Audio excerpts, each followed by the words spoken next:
मित्रांनो, वाढणारी उष्णता, गरमी, सूर्याचे तापमान, पृथ्वीचे तापमान अतिशय झपाट्याने वाढत आहे. अतिशय असह्य अशा प्रकारची गरमी या उन्हाळ्यामध्ये आपल्याला जाणवत आहे. दरवर्षी तापमानाचा पारा हा वाढतच चाललेला आहे. निसर्गाचा जो समतोल आहे तो पूर्णपणे बिघडलेला आहे आणि याला बऱ्याच प्रमाणावर मानवी हस्तक्षेपच जबाबदार आहे. माणसाच्या नको असलेल्या अपेक्षा, महत्वाकांक्षा पूर्ण करण्याच्या नादामध्ये निसर्गापासून आपण पुरते दूर चाललेलो आहोत. निसर्गाचा जो समतोल होता तो पूर्णतः कोलमडून गेल्यासारखा आता दिसत आहे. प्रगती करायच्या ओघामध्ये माणसाची निसर्गाच्या बाबतीमध्ये होणारी अधोगती हा खरंच एक चिंतेचा विषय बनलेला आहे. आर्थिक प्रगती आपण साधूही, भौतिक प्रगती सुद्धा आपण अचीव करू, परंतु निसर्गाची होणारी हानी ही कधीही न भरून निघण्यासारखी आहे. आणि म्हणून याचेच परिणाम म्हणून हे वाढतं तापमान आणि अशा प्रकारचा लहरीपणा निसर्गाचा हा आपल्याला बघायला मिळत आहे. दरवर्षीच्या तुलनेमध्ये तापमानाचा पारा वाढतच चाललेला आहे. झाडांचे जे प्रमाण आहे ते हळूहळू कमीच होत आहे. गव्हर्नमेंट कुठल्याही प्रकारचे रूल्स, रेग्युलेशन्स, झाडं तोडण्याबद्दल काही कठोर कायदे त्यामध्ये इम्प्लिमेंट करत नाही. त्यांच्यावरती झाडं तोडणाऱ्यांवरती गुन्हा दाखल होत नाही. आणि ह्या बेसिक गोष्टींमुळे काय होतंय की निसर्गाची प्रचंड मोठ्या प्रमाणात हानी त्या ठिकाणी होत आहे.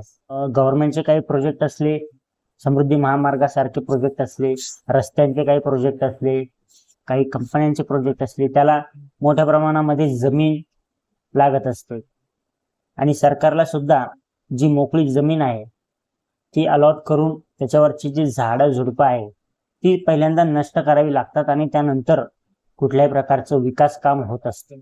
पण हे विकास कामं होताना ज्या प्रमाणात ती झाडं तोडल्या जात आहेत त्याच प्रमाणात त्या झाडांची लागवड आणि संगोपन त्या प्रमाणामध्ये होतं का, तर याचे उत्तर या संबंधित प्रशासकीय विभागाने देणे आवश्यक आहे. त्यांच्या कृतीतून ह्या गोष्टी दिसायला हव्यात आणि त्यांनी ह्या गोष्टी आवर्जून करायला पाहिजे. आणि यावरती गव्हर्नमेंटचं रूल्स आणि रेग्युलेशन्स अत्यंत कठोर स्वरूपाचं असायला पाहिजे, असं माझं वैयक्तिक मत आहे. मित्रांनो, या गोष्टी जर इम्प्लिमेंट करताना अशी काळजी जर घेतली नाही तर भविष्यामध्ये आपल्याला नॉर्मल लाईफ जगणं सुद्धा अवघड होऊन जाईल आणि याचा तीव्र परिणाम सर्वसामान्य नागरिकांच्या आयुष्यावर नक्की होणार आहे. ही गोष्ट क्रमप्राप्त आहे.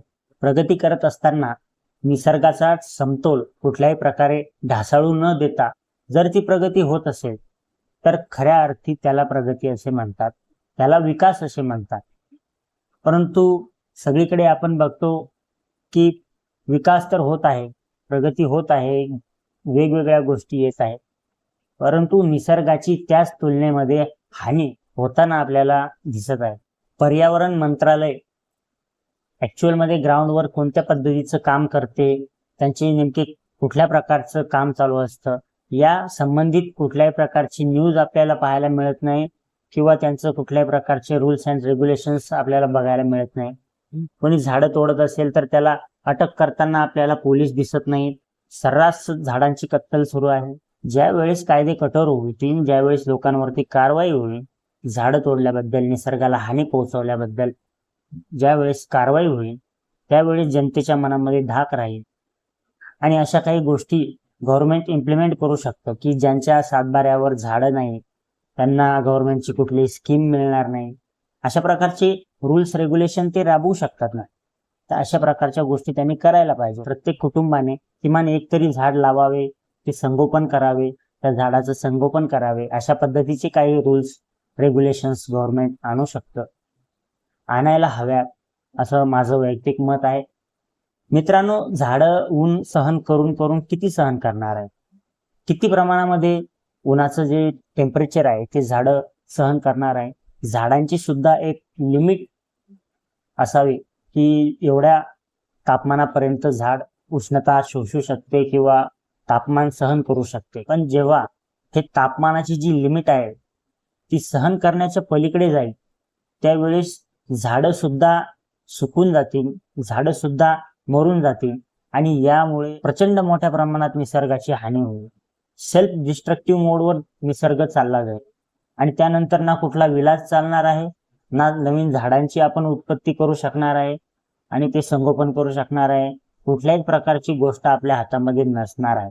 त्यामुळे ह्या तापमानाचा जो पारा आहे तो त्या लिमिट पर्यंत पोहोचायच्या आतमध्ये आपल्याला निसर्गावर काम करून निसर्गाच्या बाबतीमध्ये जागरूक होऊन गव्हर्नमेंटने आणि जनतेने सुद्धा या गोष्टी मनावर घेऊन हे कामं नक्की करायला पाहिजे. झाडं लावण्याचं काम केलं पाहिजे, झाडांना संगोपन केलं पाहिजे आणि प्रत्येक कुटुंबाने किमान एक झाड तरी लावून त्याचं संगोपन करायला पाहिजे. ही आता निसर्गाची गरज आहे, काळाची गरज आहे.